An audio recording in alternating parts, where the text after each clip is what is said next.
Okay. Good afternoon, everyone, and welcome to our event here with the U.S. Department of Energy to discuss grants available through the IRA and generally related to energy and efficiency. And we know this is really important for us to bring technical assistance opportunities to our local governments, our nonprofits, and other stakeholders like our utilities. We know we have a major challenge ahead for the nation. We were just reminded when I saw a smoky backdrop to the Capitol just yesterday as I flew back from Washington because of forest fires from Canada that are exacerbated due to climate change. That's just one example of why we're taking the climate crisis with urgency. But we also need to make sure we're investing enough resources to help out, which is what the Inflation Reduction Act was all about. Many of you know the aspects of it that are there to reduce prices on healthcare. But we also know the other really important part of the Inflation Reduction Act, which is $369 billion over the next 10 years to invest in renewable energy and other key ways to reduce fossil fuel use and increase everything from charging stations to manufacturing and purchase of solar, to encouraging utilities to develop wind, solar, green hydrogen, and other key aspects. It also covers nuclear and obviously we have gas and natural gas as a bridge that is all part of this makeup.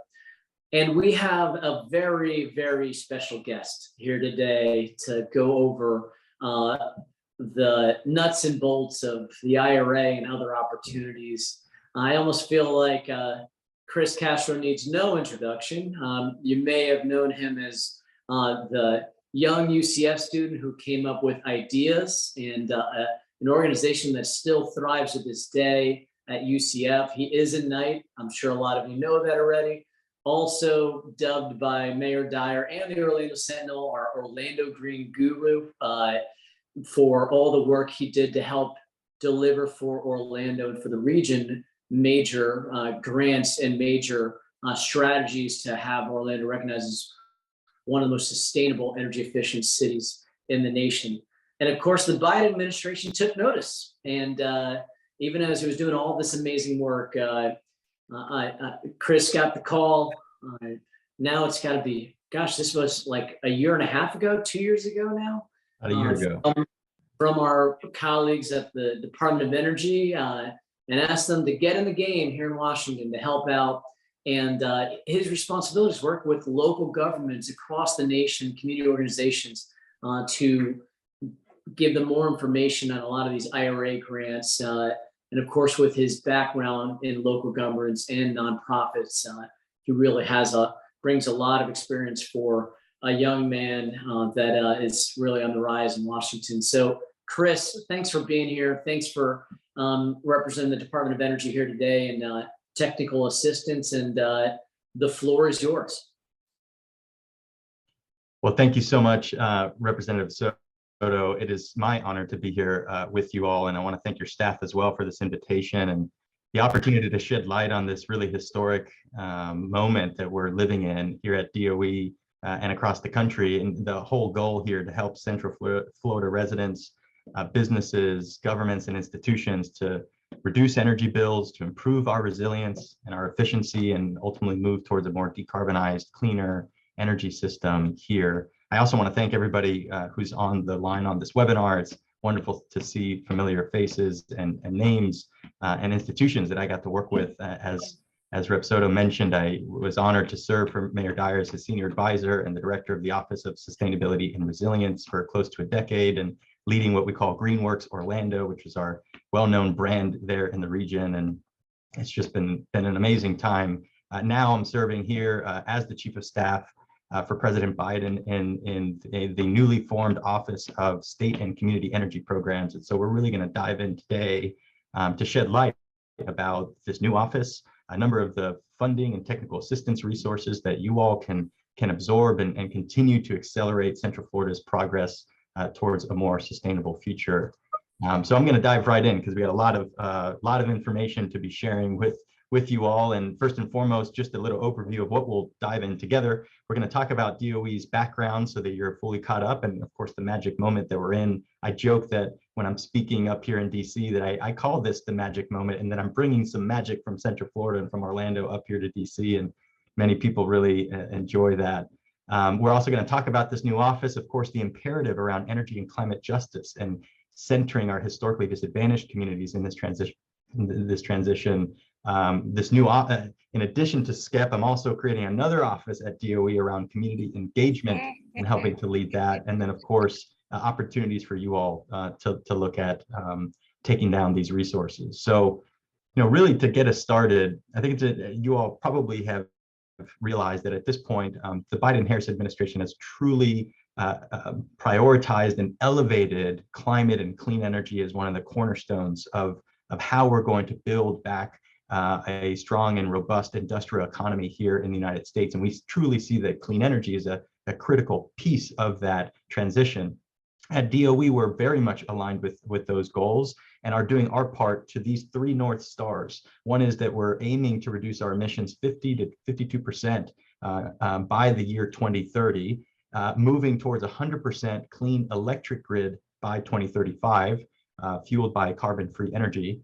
And lastly, continuing to move towards that science-based target of net zero emissions economy-wide by the year 2050. These are the ambitious challenges ahead for us. And the idea here is that we're not going to slow our economy. We're going to continue to grow our economy and grow our jobs, but decouple that growth from the pollution that is plaguing our planet and public health across around the world.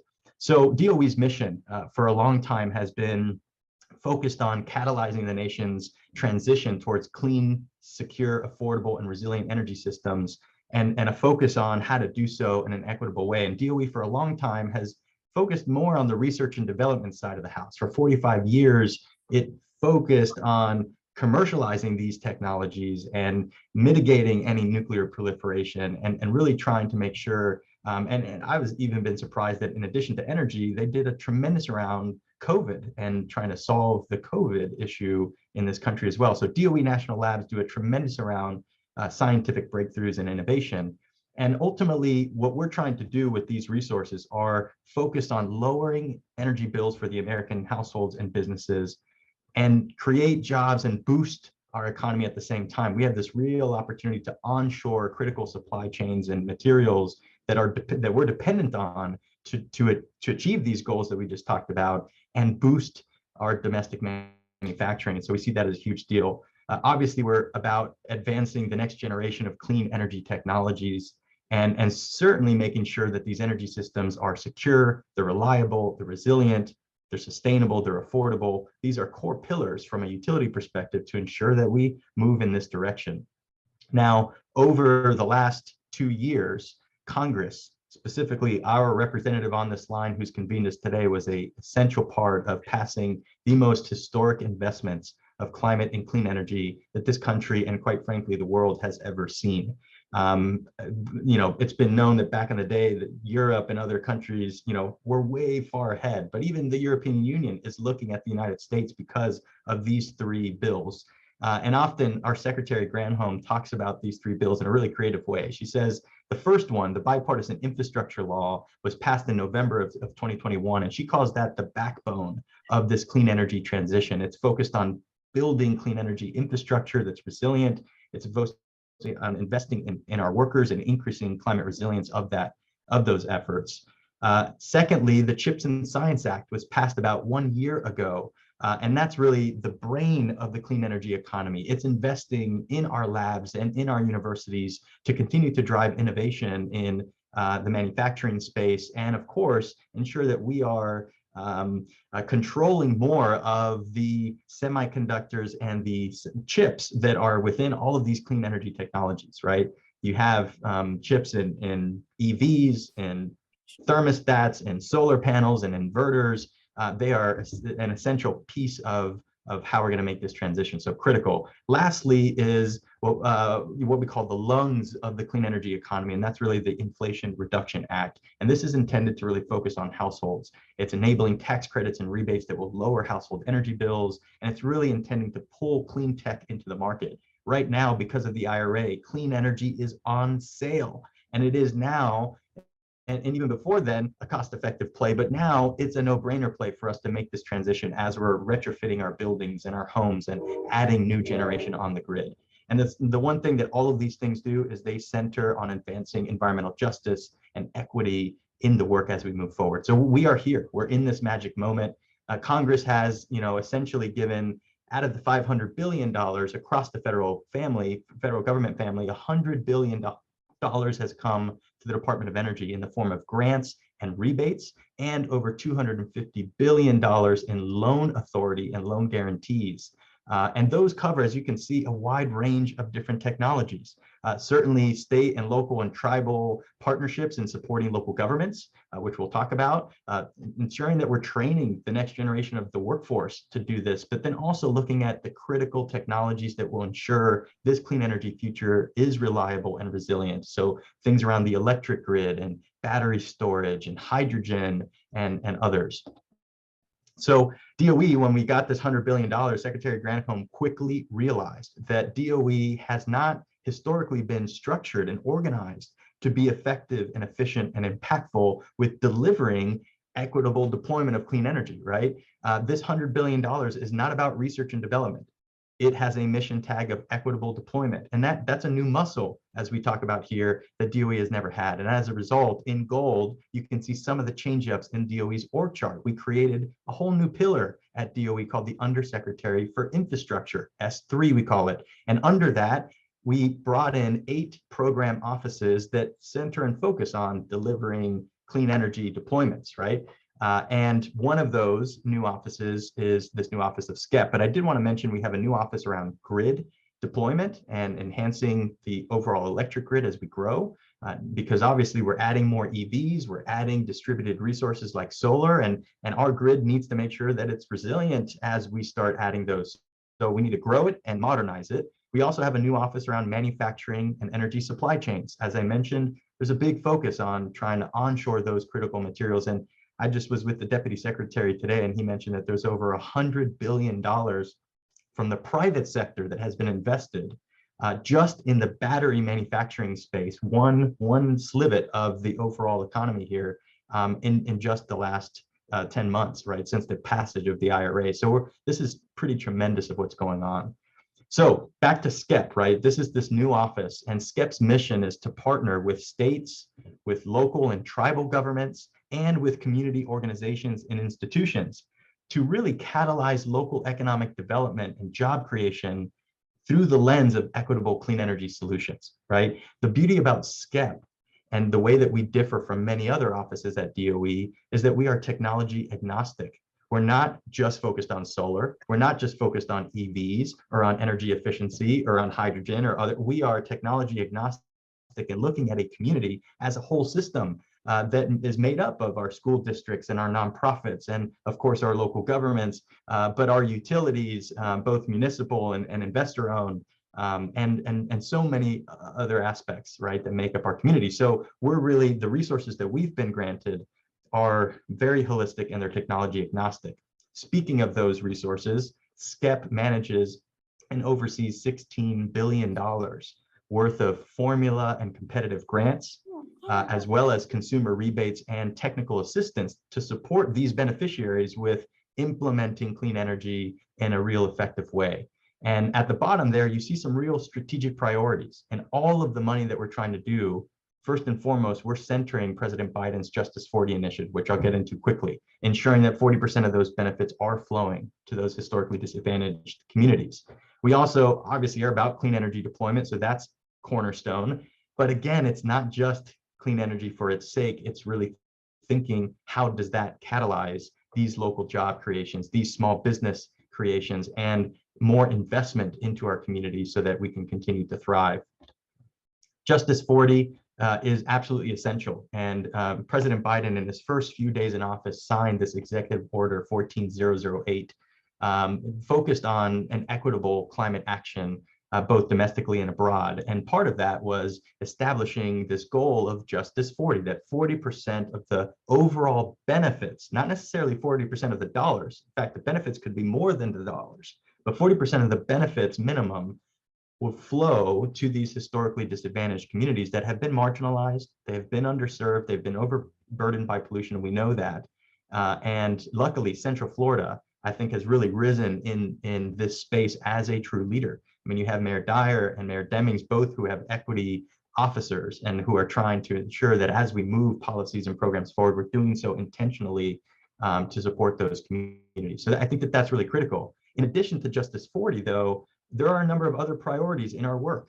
One is DEIA, the diversity, equity, inclusion, and accessibility, ensuring that really, these are wealth building opportunities and ways in which we can spur new entrepreneurship and small businesses and do so in a way that's propping up our minority populations.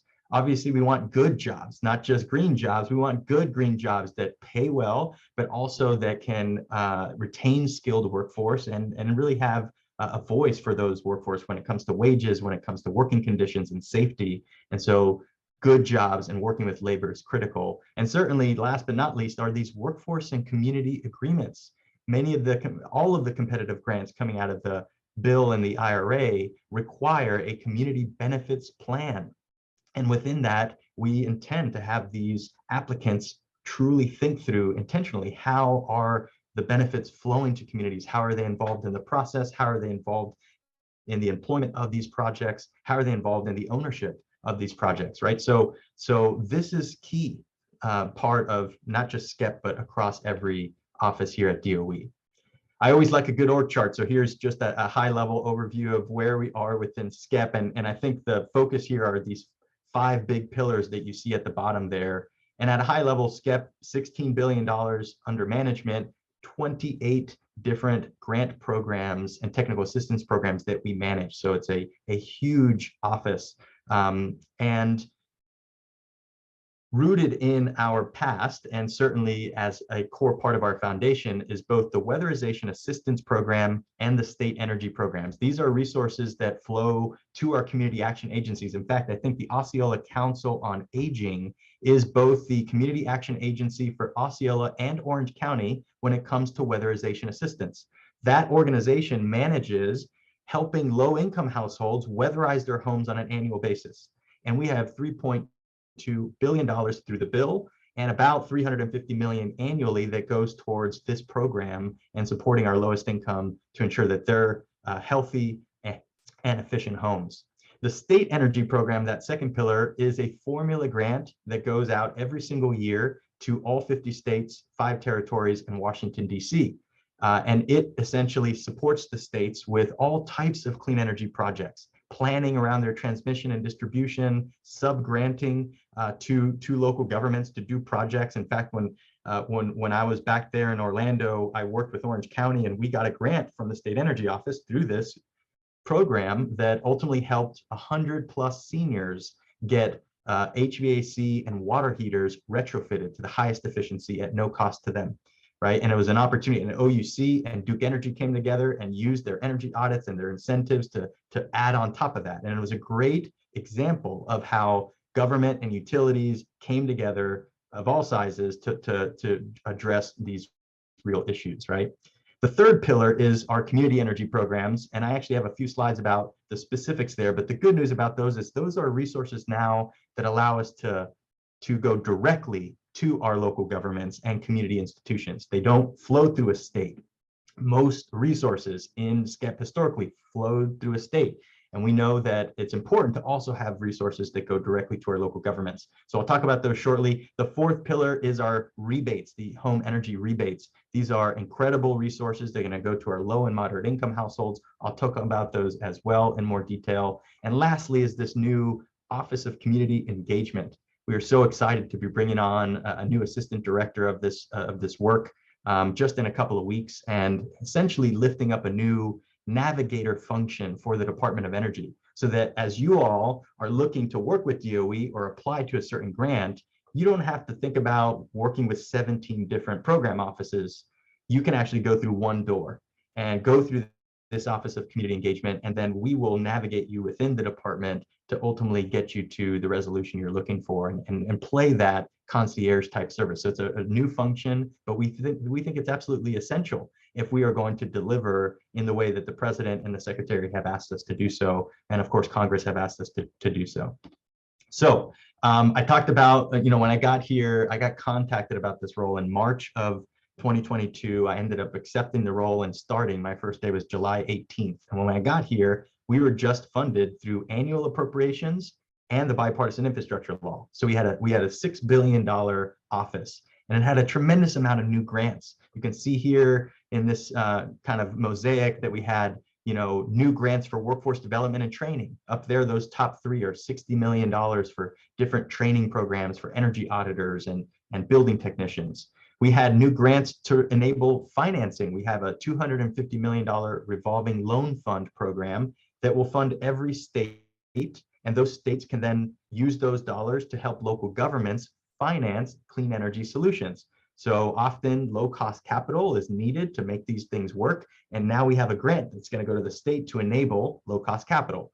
And so all that said is the bill really gave us some great programs. My favorite out of this, if there was one, if you could choose one, happens to be the Energy Efficiency and Conservation Block Grant, right? EECBG, we say for short. This was originally authorized during the Recovery Act back during the Obama administration, and got reauthorized during the bipartisan infrastructure law with $550 million to flow to 2,708 entities. You can see that through this video, all 50 states, 1,800 plus cities, 774 tribes, touching 250 million Americans.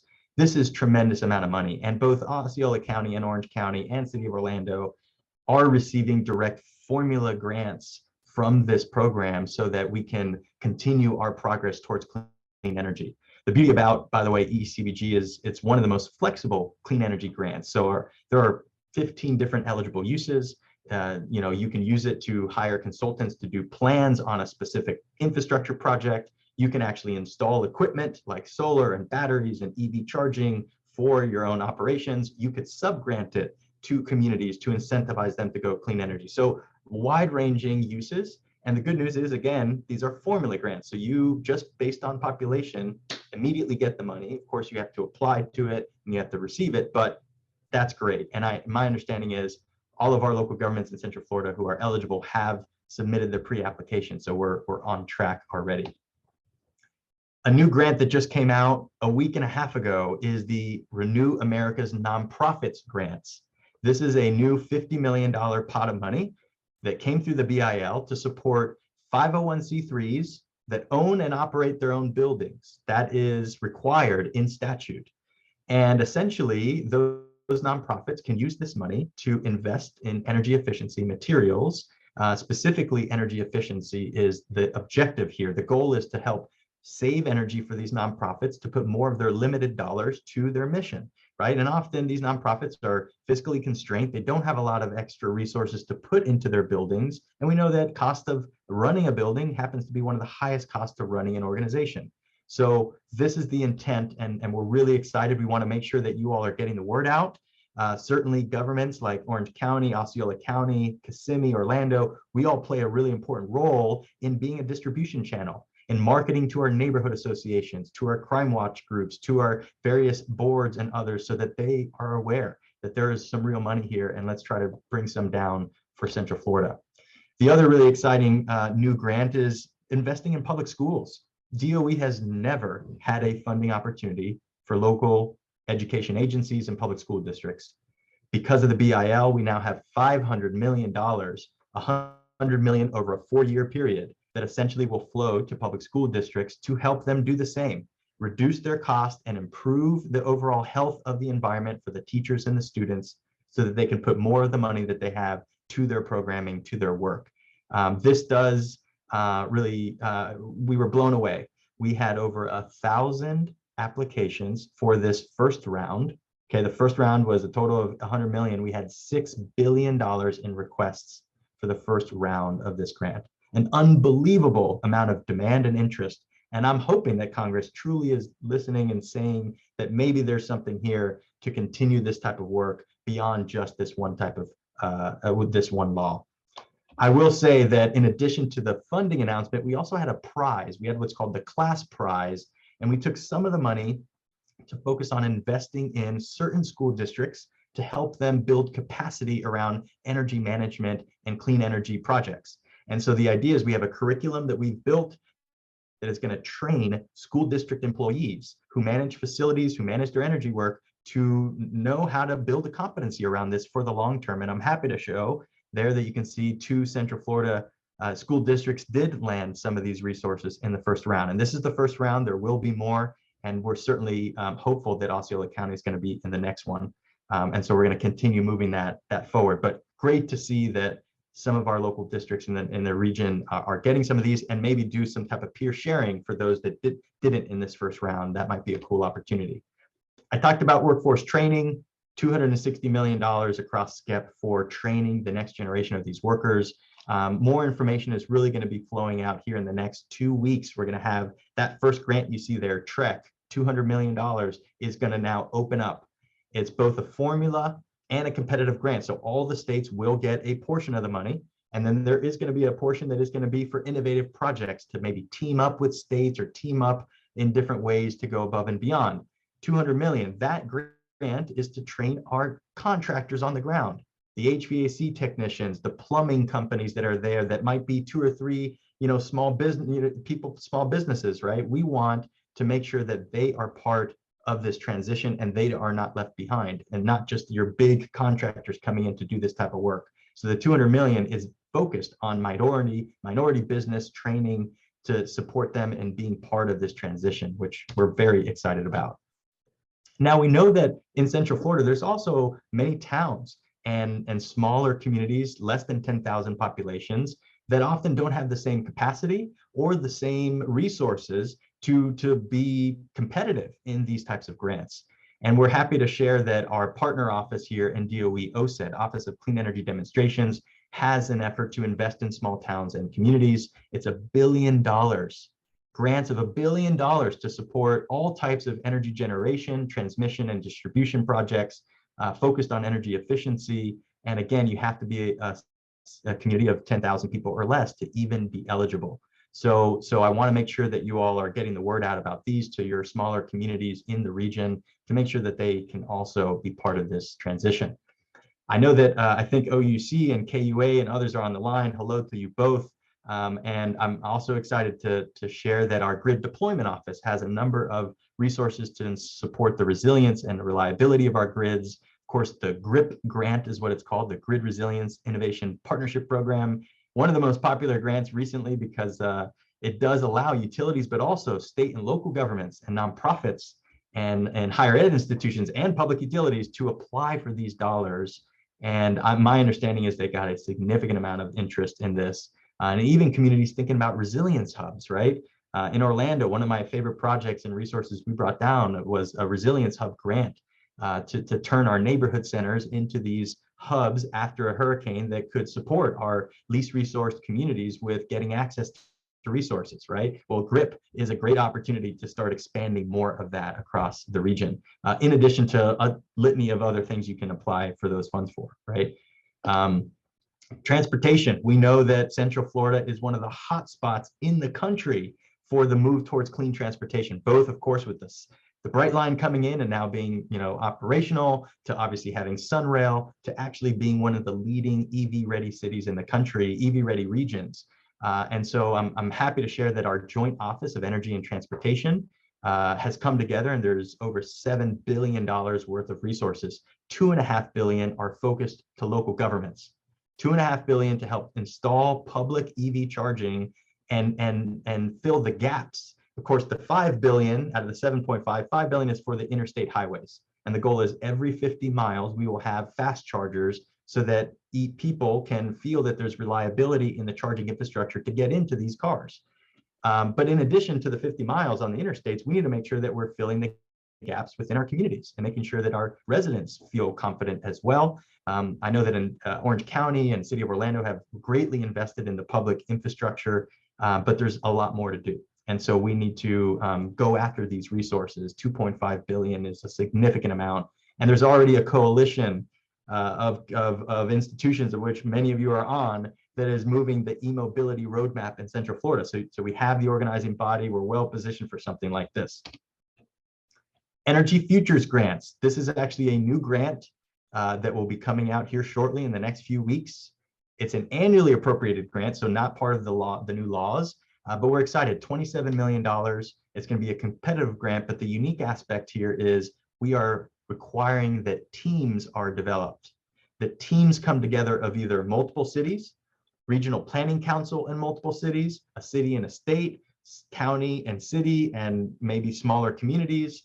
The idea is to bring multiple jurisdictions and multiple sectors together, utility, government, academia, CBOs, and to develop an innovative deployment-based strategy that's focused on transportation, buildings, or power sector. Very open-ended in terms of what you can do, but the real idea here is to develop strategies that really do deliver for our historically disadvantaged communities and gets creative about how we can advance some of that. So, you know, to me, what came to mind was the EV readiness codes that Orlando had passed. That was a partnership between the county, City of Orlando, City of Winter Park, and others that came together to think about how do we get ready, this infrastructure, get ready in our buildings.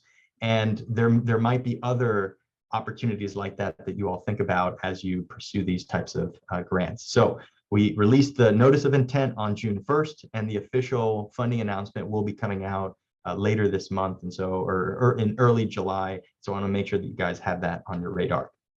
And of course, this is all about enabling partnerships, right? Local governments, community orgs, utilities, state governments, all coming together in a team to really do some real innovative policy or program development. Now, we've been talking a lot about the bipartisan infrastructure law. I am paying attention at time, so I don't want to go too much further here, but the IRA, 3 months after I got here, the Inflation Reduction Act is passed, and all of a sudden the secretary appoints $10 billion in provisions to SCEP. So we go from a $6 billion office to a $16 billion office. And really it centers on these four provisions here. 2 of them are home energy rebates. Then we have a provision that's focused on the training, the $200 million for the contractor training. And then lastly, $1 billion to support states and local governments with code authority to implement the latest building codes and zero energy provisions, including existing building standards like building performance standards and EV readiness codes and others.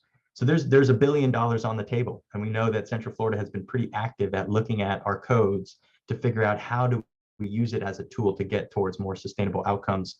And I was really excited when I saw $1 billion enabled for states and locals to work on this.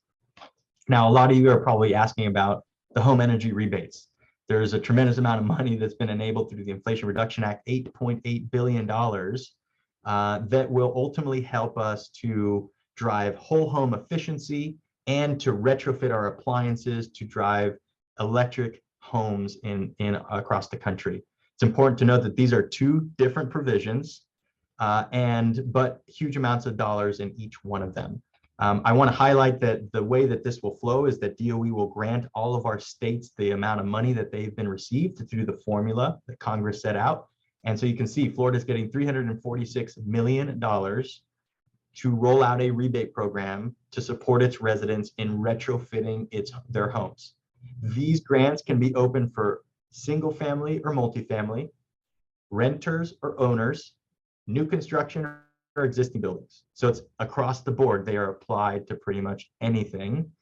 And this gives you a little snapshot of how they differ. One of them, 50121, what we call the whole home or homes rebate, is focused on efficiency, whole home efficiency. It's not about the type of technology you place. It's just about, do you save 20 to 35% of the energy? And if you do, you get a certain amount of money. I will say that if you're under 80% area median income, so if you're a low income resident, you get a double of the amount of rebate. And so there's one on whole home efficiency. The second rebate on the right is focused on electrification and appliance rebates. So it's trying to electrify our homes. Florida does not have a lot of gas in our homes. I think the stat is less than 1% of households in the state of Florida use natural gas for cooking, for water heating, etc. So it's not a huge deal for us, but this does allow Floridians to upgrade their wiring in their home, the electrical service that their home has access to, and of course, changing out to a heat pump hot water heater or a heat pump HVAC system, which is much more efficient, both from a dollar and an energy standpoint, and really helps us to drive more healthy homes as well. I will say the appliances that are eligible really have to be Energy Star certified. They, as it relates to the homes provision, it does include other, weatherization type improvements, things like air sealing, duct sealing, insulation, and the like. And so there's a real opportunity here. Before I move off this topic, I do want to mention that Congress actually opened an interesting opportunity with these rebates in that they can either flow to a direct household where I'm an individual and I get the rebate at the point of sale, or they can flow through what we call aggregators. In the statute, aggregators wasn't defined, but ultimately it's essentially a business or a nonprofit or an entity that can work with a network of contractors to aggregate those rebates. And we feel that there's a real opportunity there for the aggregator model to be able to really serve the intent of these rebates. So keep a lookout. More guidance is going to be coming on these rebates starting in July. DOE will open up the rebate dollars for the states to then start to pull their money in. That 340 some odd million, state of Florida would be able to take that money down, and then they have to develop the rebate program that ultimately residents will apply to. So this is not a national program DOE is managing, it's a state by state program. That's how the statute is written, but we're really excited because we're working with our states and we're trying to create a ubiquitous kind of standard on how these rebates get flowed. On top of the rebates, though, the IRA enabled a bunch of tax credits. And although, not everybody has a tax appetite and could benefit from these, many Americans do. And I will say that there's new tax credits for energy efficiency equipment as well. So if you can get access to the rebate plus the tax credit, guess what? You can stack those. Those are stackable, which is exciting. There's also new tax credits for things like energy audits. If you want to get an energy audit, you can get up to $150 as a tax credit just to cover the cost of the energy audit, so that it's a no-brainer to figure out where I should invest in my home to save energy by the greatest amount, right? And there's also tax credits for transportation. I think one of the exciting ones are, ensuring that the new EVs are, you can get up to $7,500 as a tax credit, but also for the first time ever, consumers have an ability to get used electric vehicles and get a tax credit for it up to $4,000 for used EVs, and a tremendous amount of investments in the clean transportation space across the board. So IRA, I often say we all want to save energy, save money, and save the planet, and the Inflation Reduction Act gave us the ability to do all three, and it's amazing. So as I pivot towards the last part of this presentation, I want to mention that we have 16 billion. We're administering grants and overseeing and making sure that those are spent appropriately. But we also have this mission around technical assistance and partnerships. SCEP being the front door for states and local governments also is building competency around helping you all develop plans, establish new financing programs, get access to important data sets so that you can make informed decisions, and even the creation of certain tools. We have a whole state and local solutions center on our website, literally over 300 case studies, templates, examples on how you can use your clean energy money in an effective way that has been proven, right? And there's also new partnerships with the EPA. Our office serves as the home office at DOE for these interagency working groups. And so we have one on coal transition communities, we have one for environmental justice communities, and the most recent one between EPA is what's called Thriving Communities Network and these technical assistance centers. So it's really exciting, EPA and DOE coming together to provide capacity across 17 locations in the US so that communities in the region can get some handheld assistance to navigate some of this stuff and really be effective. We've developed a lot of tools, especially those communities early on in their clean energy transition, One of them is this SLOPE platform, State and Local Planning for Energy. And it has 50 different data sets that helps you understand kind of the pathway of where your community might be going based on several factors. And then the LEAD tool, Low Income Energy Affordability Data. This helps you really begin to uncover parts of your community that are facing high energy burdens. And you might want to target your resources so that we can support those households in most need and in highest distress. Lastly, the Consumer Energy Savings Hub. We at DOE have lifted up a new website. It's a one-stop shop comprehensive tool, and you can go to energy.gov/save. And this is version 1.0. We do intend to build more capabilities to this tool, but ultimately, we know that there's a lot of confusion about these tax credits and rebates and where do I go to find out information? Well, we now have a one-stop shop hub. And hopefully there you can learn about whether you're a renter, whether you're a homeowner, whether you're a driver, what are the resources I can benefit from immediately or soon in the future. In closing, please make sure to stay in touch. Obviously, many of you, have been connected to me personally and on social media platforms and the like, but I also want to make sure that you have access to a lot of DOE resources. And so if you go to energy.gov/bill and you sign up for the newsletters, that's all of the announcements about BIL and the Inflation Reduction Act that come out of the DOE. And there is a lot. If you're not paying attention to DOE stuff, there is a lot coming out almost every other day. We also have a newsletter that I highly encourage you to sign up for on our website. It's the State and Local Spotlight. It's tremendous. We capture state and local relevant information, not just in SCEP, but across the Department of Energy, and really try to make sure that you all are well aware of the things that are coming that's relevant.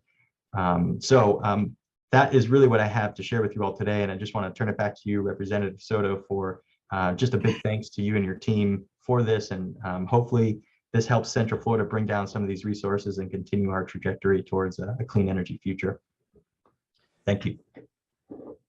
Thank you so much, Chris. If we could return to the regular screen, thank you. That was amazing, comprehensive presentation, and you make us proud up there in Washington. I just had one question, then we're going to pivot to Darren Verde. We'll call in folks in order of their question, but please use the raise hand function. And if you're old school, you can just raise your hand, right? We'll find you. Just keep your video on. We just put in applications for OUC and KUA for the Charging and Fueling Infrastructure Discretionary Grant Program.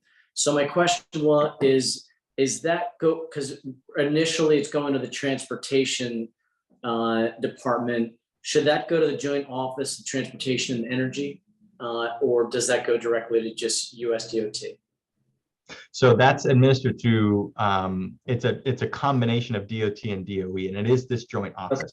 And so I very, very much encourage you to check that out. I think it's driveevs.gov is the core website for that. And it is administered between both agencies uniquely. Okay, I'll make sure Darren Verde gets you over, copies you and your team on the letters that were just sent out to USDOT to make sure we get it to both agencies. And that's also helpful to both our local communities and getting a sense of the agencies involved. With that, let's open it up. Does anybody have any questions? Please raise your hand. Use the raise hand function or otherwise. You can also type them in the chat. Got it right over here. You could direct your questions to either Mr. Castro or the representative, or both if you'd like. Don't be shy.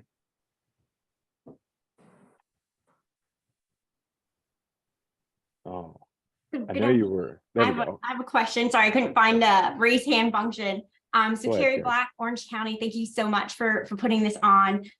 Two questions. So Chris, in your slide about the Joint Office of Energy and Transportation, you mentioned that $2.5 billion for local governments to install the public EV charging. Is that separate funding from that CFI grant that has a quickly approaching deadline?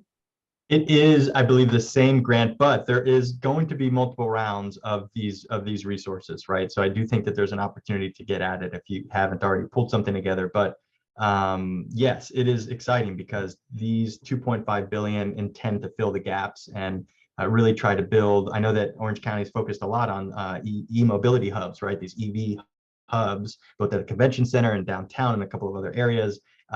Those are prime grant opportunities for continuing to build out an ecosystem of those types of hubs as well, in addition to your kind of level 2 stations at libraries and of course neighborhood centers and the like. Perfect. And I think you answered that second question of a lot of these grants do have multi-year funding. And so the question is going to be, so are they going to be opening up for, in their second year for additional new applications? And it sounds like that is the case in general. In general, not every grant will do that, but in general. So an exception of that is the nonprofits grant, Renew American Nonprofits. We opened the full 50 million up. And there's only 50 million one shot for that. So we probably intend for that to just be a one shot. The schools grant is over a 4-year period. The weatherization funding is over a 6-year period. So each one of them does have a little bit of a tail. It does depend. On weatherization, I did not mention that there is a grant that's going to come out towards the end of this month on what's called Weatherization Enhancement and Innovation Grants. And so traditionally, weatherization programs are formula and they go to these community action agencies and they're just for low income. This Congress allowed us to take 2% of the weatherization dollars that we have and carve out to a competitive grant that allows us to go above and beyond. So there's a portion of money that's for weatherization readiness. And I think there's about 25 million in this fiscal year for weatherization readiness. There are many homes that we try to go and weatherize that don't meet the minimum criteria for weatherization. They might have a broken roof, they might have some challenges on the structure. And so weatherization readiness is a fund specifically to fill those gaps so that that home is eligible for weatherization. The enhancement and innovation grants actually allow you to go above and beyond weatherization. So if you want to add solar to a community that's getting weatherized, or you want to add battery storage for resilience, or we want to do some type of innovation on top of that, those are the types of grants we're asking for. And the beauty about that is the community action agencies can be the lead applicants for enhancement and innovation grants. So the county and the CAA can actually work together, and multiple counties can come together to do that. Thank you. You're welcome. Good to see you, Carrie. Do we have other questions? Please, we have plenty of time, so we encourage folks. Any questions, feel free. Yeah, we had we had a question in the chat that we answered in the chat, and then there's another question from Andres Perez about Executive Order 14008. Andreas, you want to go ahead and ask your question directly? Andreas? His mic doesn't work, so if you put it in the chat, let's just see if So we get back. His question is, does Executive Order 14008 specify disadvantaged communities, or where would these communities be identified by local governments to direct those funding into said communities? Great question. So on the slide that I had, which by the way, I do intend to open these over to you all, Representative Soto, and you can share them as you see fit. One of the slides I talked about, Justice 40 had an image of a map called the Climate and Economic Justice Screening Tool, or CGIST for short. That tool was developed by the White House Council on Environmental Quality. And the whole intent is for us to demystify what that executive order means by investing in historically disadvantaged communities. It basically is much more than just income. It's looking at several criteria around climate impacts, around energy burden, health burden, housing, legacy pollution, transportation, workforce development. It's looking holistically and identifying real, parts of our communities that are very much, challenged with respect to those areas. And so there's a map online, the CGIST screening tool, and if you just Google that, you can type in Osceola County, Kissimmee, Orlando. It'll pop up, zoom into our community, and it'll literally highlight the areas that are considered disadvantaged communities, so that as local governments are looking to put their money to achieve Justice 40, they can clearly understand where those dollars can go to meet the mark, right? And so that's the overall objective here. Is we have a mapping tool, and geospatially you can look at where a disadvantaged community is and why. So then you're saying US DOE and the White House has already defined these areas, and the map shows that, or do you put in Correct. factor? Okay. Yep, All that right. is correct. They have been defined, and the mapping tool helps to visualize that data. Okay, so we want to familiarize ourselves with that website. Next question. We don't have anything in the chat queue, so it's open to anyone else that would like to ask a question of either Mr. Castro or the congressman. Again, don't be shy. I'm going to put CGIS, by the way, in the chat for you all as well, if it's not already in there. But I think I sent that to you directly, Darren. You did, yeah. So There that's the link there, and it's actually a really intriguing map to kind of dive in. And when you actually click on a particular census or part of the community, it highlights exactly why it's defined as disadvantaged, and you could dive into exactly why and what percentile burden is that community compared to the rest of the country, and so it's pretty informative, actually. Very sophisticated tool. Okay. One of the questions we had asked in the chat that we've already supplied was a link to the newsletter, and we assumed that it was our newsletter as well as your newsletter at SCEP. So we've got those, both of those links are in the chat for you. Our grants newsletter is a lot of agencies and not as exhaustive even as yours. So I highly recommend personally to sign up for both. That being said, anyone else have any questions? I have another question. So I think there's going to be a lot of interest on the GRIP grants, the Grid Resilience Innovation Partnership Program grants. Yep. Are there upcoming deadlines coming up for GRIP that are coming up fairly soon?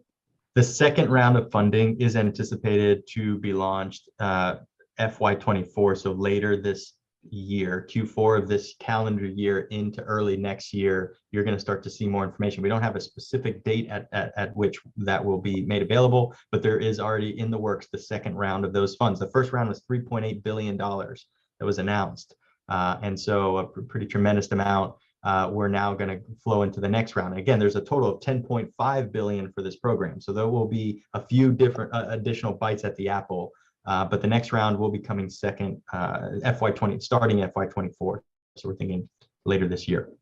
So we had already submitted a letter of support for KUA for their GRIP grant, and it looks like Grant Lacerbe from KUA has a follow-up question to that. Grant. Thank you, Congressman. Mr. Castro, thank you so much for your time today. Really, really great having you up there in Washington and helping us out. My question is this, and thank you, Congressman, again for your support on our GRIP grant application. It was kind of a weird animal, Mr. Castro, because what we're looking for is support for software that'll make our system even more resilient than it already is. We were fortunate with Hurricane Ian in that we had we got our customers on pretty quickly, which is great, but that's not always the case. And so any tool we have that will make us even more resilient and enable us to manage our outages even faster helps our entire community. But we really struggled in the application with addressing the DACs at disadvantaged communities. Kissimmee's double the poverty rate of the state in general, but I was wondering if there's going to be more opportunities on the GRIP, maybe with more experience. We haven't found out how we did yet, but we'd want to be, we want to do the best job we can on these applications. There are going to be more opportunities for things like that. Grant, great question. And certainly there will be more opportunities. One, to get feedback on whether you were encouraged or discouraged if you received the first round grants or not. I think that there is going to be an opportunity for you to learn a little bit more about how to strengthen your grant and what might be applicable. And so I want to take that back and see if there's anything additional I can get from our GDO office regarding GRIP, and can certainly share it with the congressman and he can relay over to you all. But I agree that GRIP is it does allow us to think very holistically about how to improve grid resilience, and software is certainly one of those. Thinking about grid flexibility is another one, and again, resilience type hubs and improvements. I mean, it's very far reaching in terms of what you can do and the creativity you can have with it. So I'm encouraged that you guys went after it, and I keep going. Fantastic. Thank you, sir. Pleasure. I also want to, while we're here, point out that I have a colleague on the line, Torin Collins, who's one of the DOE senior regional specialists. So she was appointed by the secretary to oversee a certain part of the country and support primarily states and local governments with interacting with the DOE. Before we were building this community engagement office, Torin and her colleagues were really our go-to and continue to be.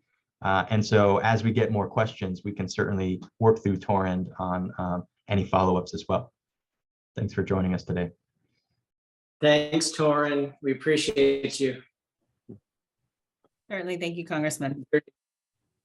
Oh, pardon me. Yes, thank you. We appreciate you being here. Thanks for diligently answering questions on the chat already. He's on it. While we're waiting for our next question, we'd like to take a screen capture for our social media, because if it doesn't happen on social media, it doesn't happen at all. So if everybody that is able to can turn on your cameras while we wait for that next question, we might as well go ahead and take that photo now. I'll give you a few minutes to comb your hair.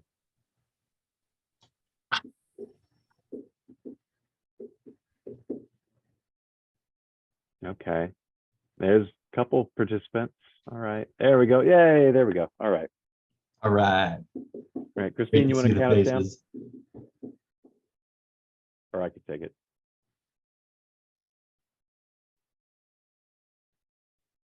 All right, 3, 2, 1.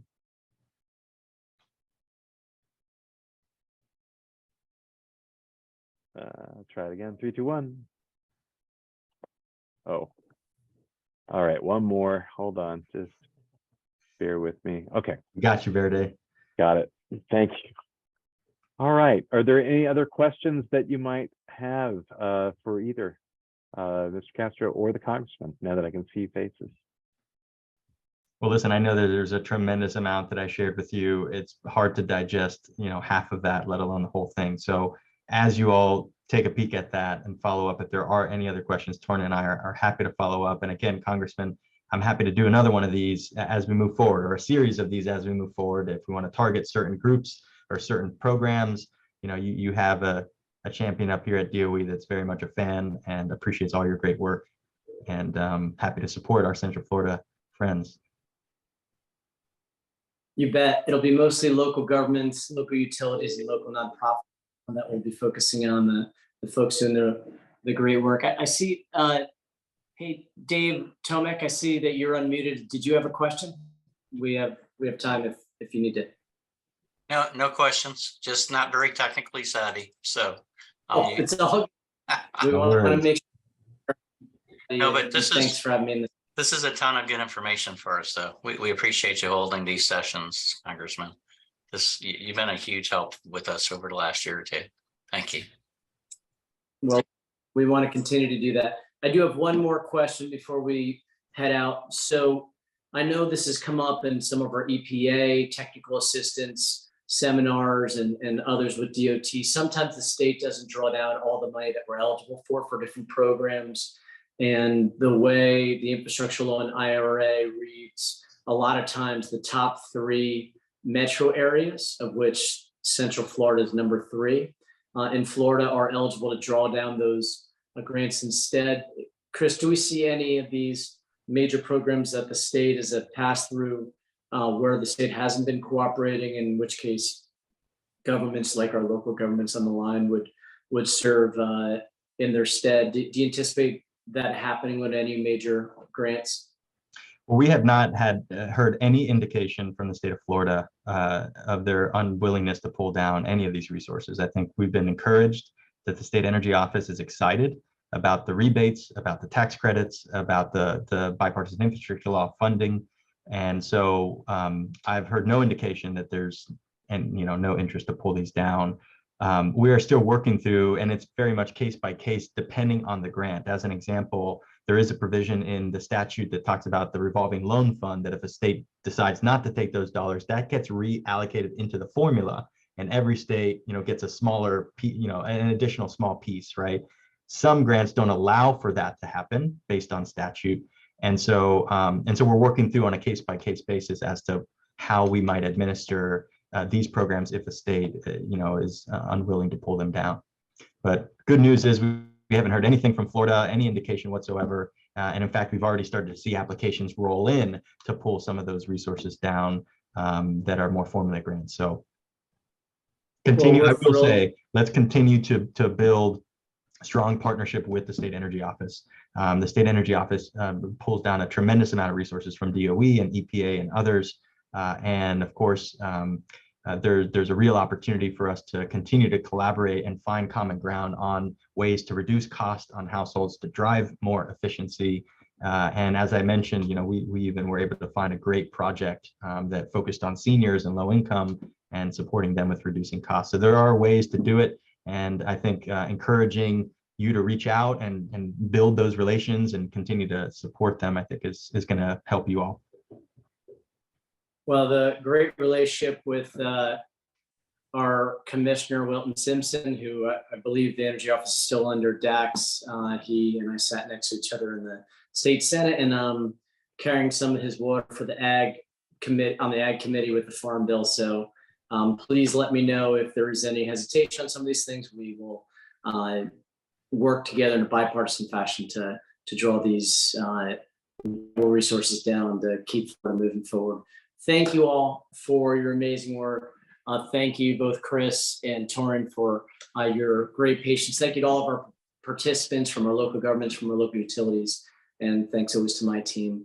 I'll see you all soon. And this will be available on our social media pages afterwards for anybody who wants to follow up, and we'll get the slides to everybody who participated today.